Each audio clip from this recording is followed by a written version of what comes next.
So, meron tayo dito ng expression kung saan gagamitin natin to ng factoring by splitting.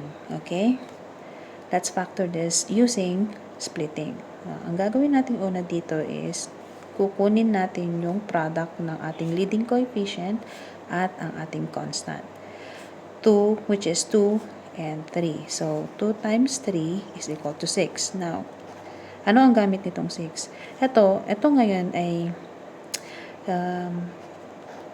titingnan natin kung ano yung factors ng 6 kung saan magsusuffice sa ating middle term. So, ang nakikita ko dito is 2 and then 3.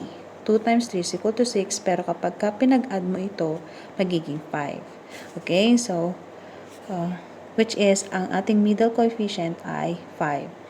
Okay. Now, ano ang gagawin natin dito? Ipa-plug in na natin ito dito sa ating expression. So, let's just rewrite 2x squared plus, ang gagawin natin is, eto, plus 3.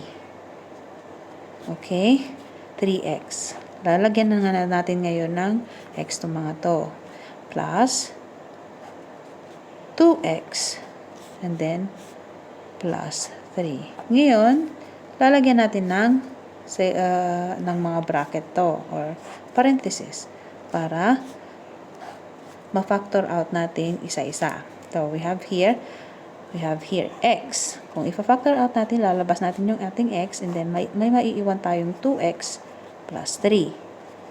Same as dito, plus 2x plus 3. Now, eto meron na tayong common factor. So, i-kokopyahin na lang natin 2x plus 3 times the quantity of x at plus merong 1 dito. So, i-consider pa rin natin yan. So, x plus 1. So, these are now the factors of our expression.